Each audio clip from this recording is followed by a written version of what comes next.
back to Aradhya classes. I'm Harneet Kaur, and as we were studying the first chapter of 12th class, that is graphs in economics. So this is your lecture number 3, that is video lecture number 3.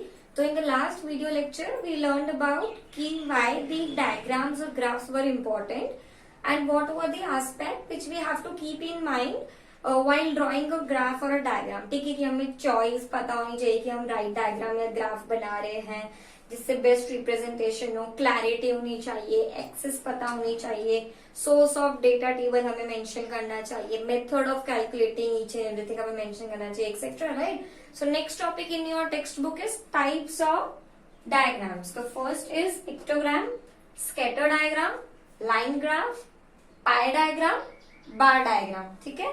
तो we know ये सारे हम बचपन में already हम बना चुके हैं, पढ़ चुके हैं, बट इसको हम 12th स्टैंडर्ड में वापस एक बार गो थ्रू करेंगे. तो पिक्टोग्राम क्या होता है? अगर आप लोगों को याद हो तो बचपन में कुछ ऐसी आप चीज बनाते थे. ठीक है कि यहाँ पे लिखा आपने मंथ, यहाँ पे सेल्स ऑफ बल्ब. ठीक है. जनवरी, फरवरी, मार्च. ठीक है. जनवरी में 100 बल्ब बेचे हैं. ठीक है. 100 बल्ब बेचे हैं तो मैंने ये 1 2 3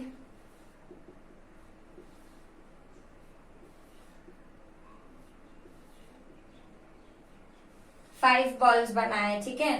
देन फरवरी में अगर 40 बल्ब बिके हैं, फेब में अगर 65 बल्ब बिके हैं.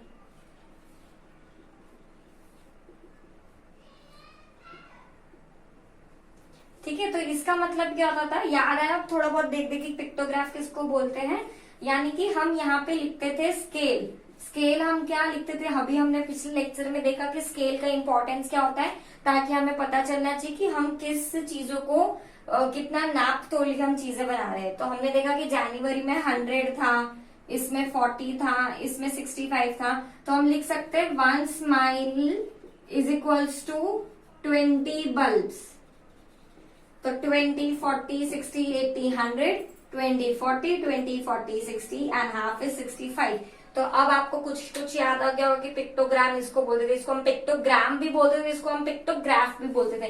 स्कैटर डायग्राम हम यूजुअली बनाते थे तो वो चीजें इधर उधर स्कैटर्ड होती थी, कभी भी प्रॉपर लाइन में नहीं आती थी. जो चीज प्रॉपर लाइन में फॉर्म नहीं होती थी हम उसको स्कैटर डायग्राम बोलते थे. लाइन ग्राफ हम सबको पता है जब वो चीज प्रॉपर लाइन में आ जाती है.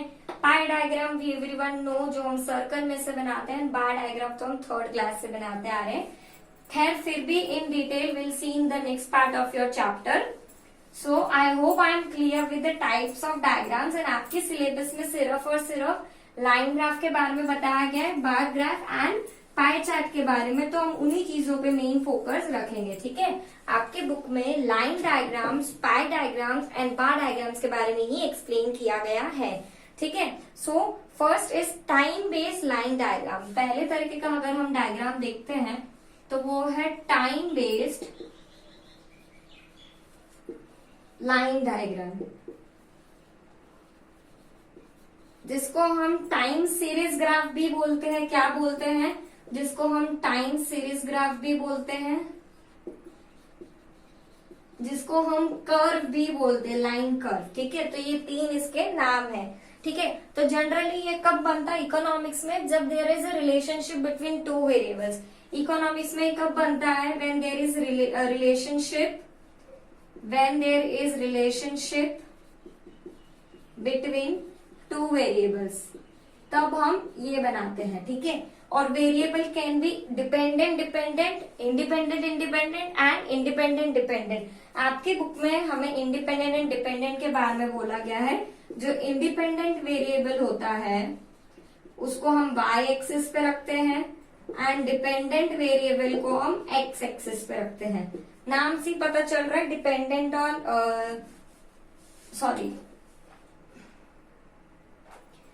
इंडिपेंडेंट को हम एक्स एक्सिस पे रखते हैं नाम से पता चल रहा है, जैसे ये मंथ आ गए, ये सेल्स आ गई।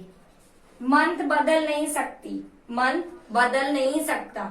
जनवरी के बाद फरवरी आएगा, ये चीज हमें पक्का पता ही है। तो ये एक इंडिपेंडेंट वेरिएबल है। डिपेंडेंट वेरिएबल यानी सेल्स, कि वो सेल्स मंथ के अकॉर्डिंगली, एम्प्लॉयज की मेहनत के अकॉर्डिंगली बदलती जाएगी। ठीक है, तो इंडिपेंडेंट वेरिएबल को हम एक्स एक्सिस पे रखते हैं, डिपेंडेंट वेरिएबल को हम वाई एक्सिस में रखते हैं। टाइम सीरीज ग्राफ में इतना ही बताया गया है आपके टेक्स्ट बुक में। एग्जाम्पल हो गया साइज ऑफ पॉपुलेशन ले लीजिए, सेल्स मंथ हो गया, डिमांड मंथ, डिमांड प्राइस हो गया। So let's get back to the revision. Time based line graph का मतलब होता है, जिसको हम टाइम सीरीज ग्राफ भी बोलते हैं और लाइन डायग्राम या लाइन कर्व के नाम से भी जानते हैं। ये तब बनाया जाता है इकोनॉमिक्स में जब किसी दो वेरिएबल के बीच के रिलेशनशिप को हमें समझाना हो। दो तरह के रिलेशनशिप, या तो डिपेंडेंट डिपेंडेंट वेरिएबल हो सकती है, इंडिपेंडेंट इंडिपेंडेंट वेरिएबल हो सकती है, या फिर इंडिपेंडेंट और डिपेंडेंट वेरिएबल का कॉम्बिनेशन हो सकता है। इंडिपेंडेंट वेरिएबल हमेशा एक्स एक्सिस पे आता है, डिपेंडेंट वेरिएबल हमेशा हमेशा वाई एक्सिस पर ही आता है। ठीक है, so next is bar diagram.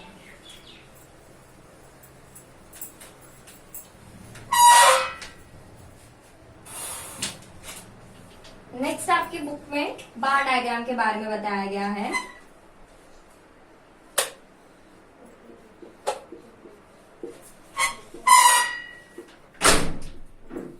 Bar diagram हमें पता है, हम बचपन से बनाते आ रहे हैं। कैसा बनता है कि यहाँ पे हमने एक्सिस मेंशन कर दिया, ये O फॉर ओरिजिन या 0 आपको जो बोलना हो, एंड ऐसे रेक्टेंगल्स बनाते हैं थोड़े थोड़े डिस्टेंस में। एक्चुअली में डिस्टेंस कम हो गया है,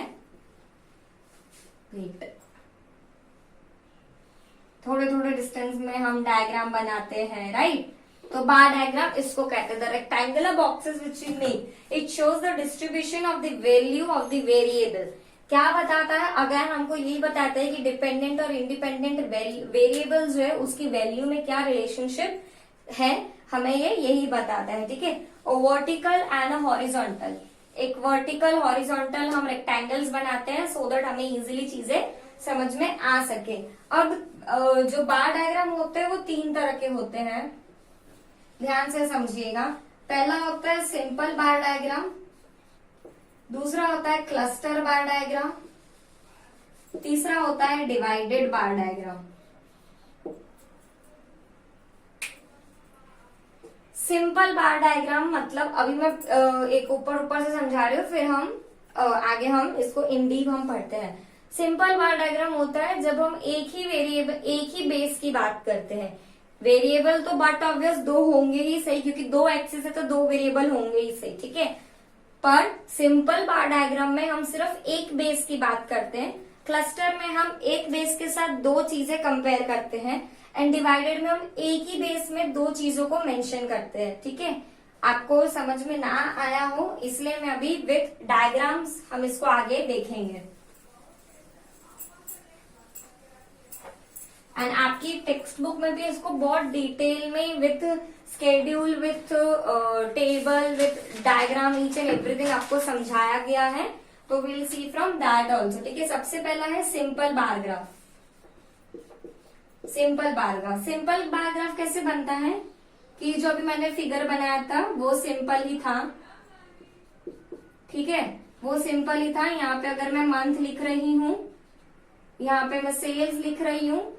ठीक है, तो ये जनवरी, ये फरवरी, ये मार्च, ये अप्रैल, जैन फेब मार्च अप्रैल, ये सिंपल बार ग्राफ है। इसमें ना कुछ बीचा बीची है, ना कुछ कॉम्प्लिकेशंस, राइट। जो हम बचपन से बनाते आ रहे हैं, ये सिंपल बार ग्राफ है। दूसरा देखिए, दूसरा होता है क्लस्टर्ड बार ग्राफ। क्लस्टर का मतलब क्या होता है, अगर हम इंग्लिश की लेमैन लैंग्वेज में देखें तो क्लस्टर मतलब झुंड, ग्रुप। तो जब एक ही बेस ईयर पे जब बहुत सारी चीजें होती है तब हम उसको क्लस्टर्ड बार ग्राफ बोलते हैं। अब आप इसमें अगर डेटा देखिए तो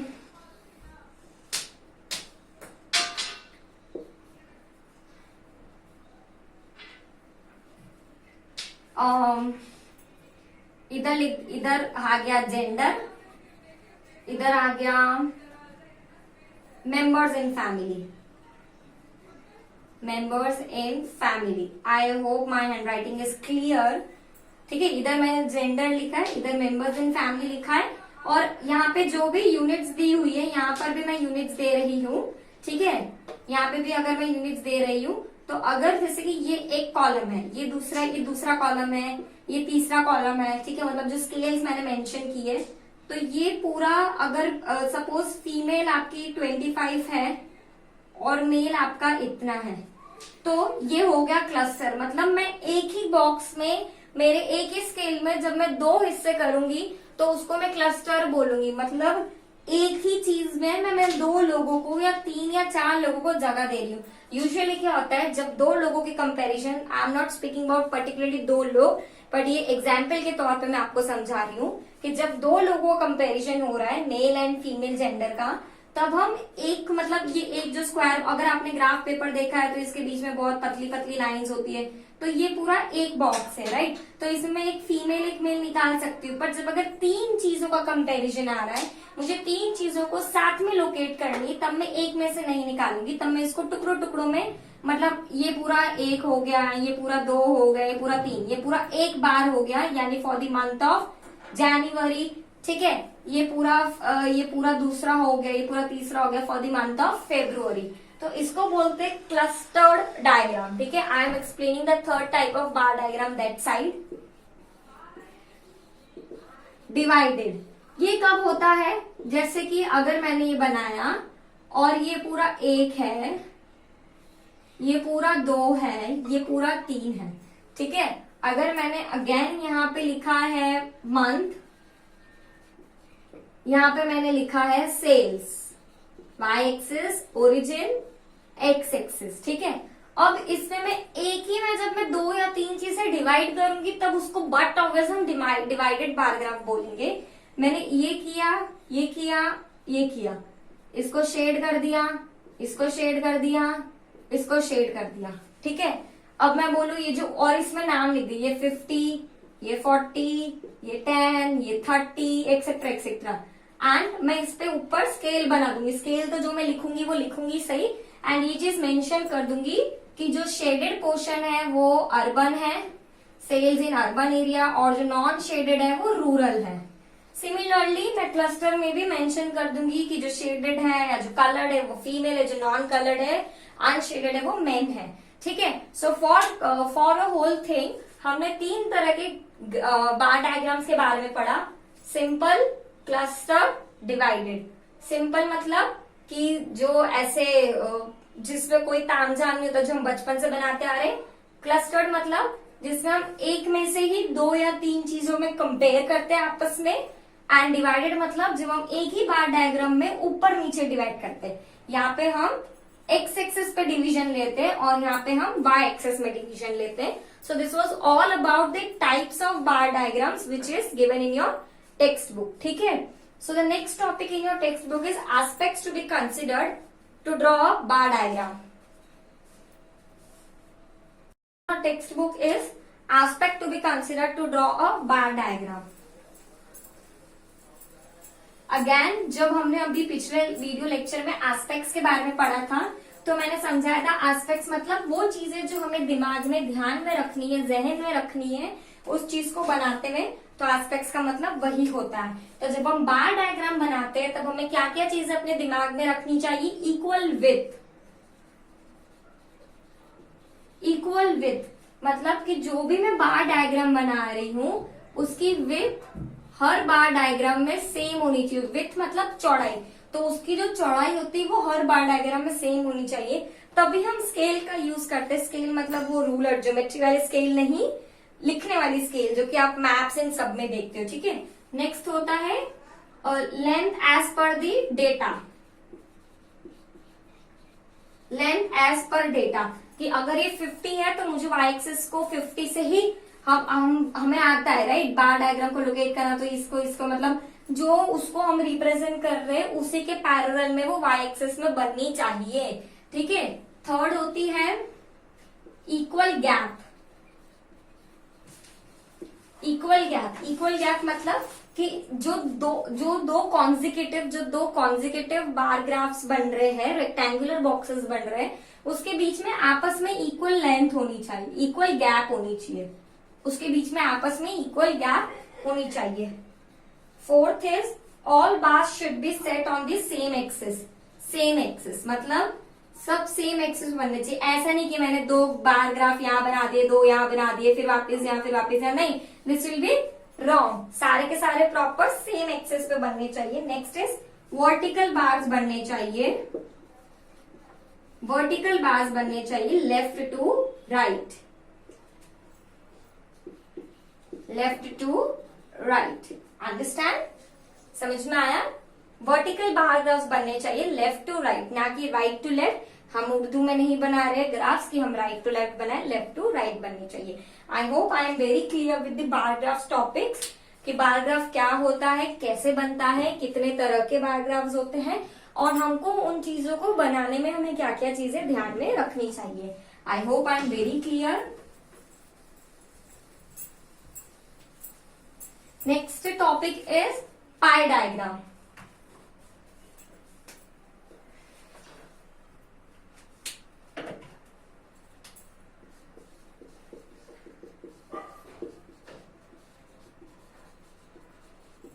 पाई डायग्राम भी ऐसा नहीं है कि हमने कभी जिंदगी में पढ़ा नहीं है, बहुत इजी है। अगर आप लोगों को याद हो तो हम एक सर्कल बनाते हैं। इवन हमारी जितनी भी मतलब मेन सब्जेक्ट है जो टेक्स्ट बुक्स है उसमें हम देखते हैं कि पाई डायग्राम बहुत ज्यादा फेमस है, बहुत ज्यादा बना हुआ दिखता है, राइट? कि इतना पोर्शन, ये बच्चे फुटबॉल खेलते हैं, ये बच्चे बास्केटबॉल खेलते हैं, ये बच्चे क्रिकेट खेलते हैं, राइट? तो ऐसे दिखने वाली चीज को हम पाई डायग्राम बोलते हैं। और इसका मेन मतलब क्या होता है? Division of circle on the basis of the given data. Division of circle, एक पूरा सर्कल है उसका डिवीजन किया जा रहा है, डिवाइड किया जा रहा है on the basis of the given data और ऑब्जर्वेशन। किस बेसिस पे?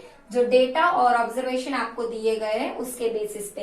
एंड सर्कल कितने डिग्रीज का होता है? पूरा 360 डिग्रीज का होता है। इसका अपना एक फॉर्मूला होता है कि किस फॉर्मूले को हम करते हैं। तो फॉर्मूला होता है परसेंटेज। फॉर एग्जाम्पल अगर मैं आपको एक डेटा, हम एक इलस्ट्रेशन देखते हैं, चलिए ये आइटम है, ये मनी स्पेंड है, मनी स्पेंड परसेंट में, और ये यहाँ पर हम डिग्री कैलकुलेट करेंगे, ठीक है? ये हम एक डेटा पढ़ते हैं, ठीक है? तो मैं ये ए आइटम, बी आइटम, सी आइटम, ए आइटम पे मैं 20% खर्च कर रही हूँ अपने पैसों का, बी आइटम पे 5% और सी आइटम पे 30%। तो इसका फॉर्मूला क्या होता है? 20 इंटू 360 डिवाइड बाय 100। यहाँ पे वापस लिख रही हूँ 20 इंटू 360 डिवाइड बाय 100, ठीक है? कितना आया? 0.00072 डिग्री। मतलब मैं इधर मेंशन कर दूंगी कि ए, मतलब जो भी मैं सर्कल बनाऊंगी उसमें मैं 72% मेरे ए को लोकेट कर दूंगी, ठीक है? तो ये होता है formula percentage into total degree upon 100। ये होता है बार डायग्राम का फॉर्मूला। इसके आगे आपकी बुक में बार डायग्राम में कुछ भी एक्सप्लेन नहीं किया गया है, क्योंकि पाई डायग्राम में कुछ भी एक्सप्लेन नहीं किया गया है। It is very easy. हम बहुत बचपन से पढ़ते आ रहे हैं, एक्चुअली पूरा चैप्टर हम पढ़ते आ रहे हैं, बट इसको अब हम इन डीप हम 12th में आके पढ़ रहे हैं। स्टार्टिंग सेमेस्टर में इसका प्रैक्टिकल नॉलेज लेते आ रहे हैं। तो I hope I am very very clear with the pi diagram और पाई चार्ट एज वेल। इसको हम पाई चार्ट के नाम से भी कहते हैं। सो अगेन इसके एस्पेक्ट्स क्या क्या होते हैं। हमने बार डायग्राम के एस्पेक्ट्स देखे कि बार डायग्राम बनाने के लिए हमें क्या क्या चीजें ध्यान में रखनी पड़ती है। हमने नॉर्मल डायग्राम्स ग्राफ बनाने तो हमें क्या क्या चीजें ध्यान में रखनी। अब हम पाई डायग्राम का देखते हैं कि अगर हमें पाई डायग्राम या पाई चार्ट बनाना है तो हमें क्या क्या चीजें ध्यान में रखनी पड़ती है। पहली चीज जो हमें ध्यान में रखनी पड़ती है वो है 360 डिग्री की जो टोटल वैल्यू होती है एक सर्कल की, वो होती है 360 डिग्रीज। और बस हमें पाई चार्ट या पाई डायग्राम बनाने में हमें सिर्फ दो चीजें जहन में रखनी होती है। एक होती है कि टोटल वैल्यू उसकी 360 डिग्री होती है, दूसरी होती है जो डिग्री होती है वो प्रपोर्शन में होनी चाहिए। प्रपोर्शन में होनी चाहिए मतलब कि गलत नहीं निकलनी चाहिए। प्रॉपर मेथड, प्रॉपर फॉर्मूला को अप्लाई करते हुए वो डिग्री निकालनी आनी चाहिए और उसी डिग्री को हमें हमारे सर्कल में मेंशन करना आना चाहिए, ठीक है? So this was about your aspects of the pie diagram और pie chart, जो भी आप बोलना चाहो। नेक्स्ट आपकी बुक में टॉपिक है टाइप्स ऑफ ग्राफ्स। हमने अभी पिछली वीडियो लेक्चर्स में टाइप्स ऑफ डायग्राम्स देखे थे कि कितने तरह के डायग्राम्स होते हैं। अब इसमें हम देखते हैं टाइप्स ऑफ ग्राफ्स। बस इसके बाद एक लास्ट टॉपिक है आपकी बुक में। सो टाइप्स ऑफ ग्राफ्स देखते हैं। पहला होता है time series, that is very similar to जो हमने अभी पीछे पढ़ा टाइम लाइन डायग्राम या टाइम लाइन ग्राफ, सेम है। नेक्स्ट होता है ग्राफ फॉर फ्रीक्वेंसी डिस्ट्रीब्यूशन, जितनी भी फ्रीक्वेंसी डिस्ट्रीब्यूशन होती है कंटिन्यूअस डिसकंटिन्यूअस उसके बारे में। एंड होता है logarithm graphs. Logarithm graphs maths के बच्चों को काम आता है, इकोनॉमिक्स में इतना इंपॉर्टेंट नहीं होता है। ठीक है, आपकी बुक में सिर्फ टाइम सीरीज के बारे में बोला गया और वो भी हम अभी स्टार्टिंग में इस वीडियो लेक्चर के हम स्टार्टिंग में पढ़ चुके हैं। सो आज की वीडियो लेक्चर में हमने बार डायग्राम्स के बारे में पढ़ा कि क्या होते हैं बार डायग्राम्स, उसके कितने टाइप्स होते हैं, हमें क्या क्या चीजें ध्यान में रखनी चाहिए बनाने के लिए। Then we read about pie chart और pie diagrams, their aspects and types of graphs. So I hope I am very clear till here, and will continue with the last part of your chapter in the next video lecture. Thank you.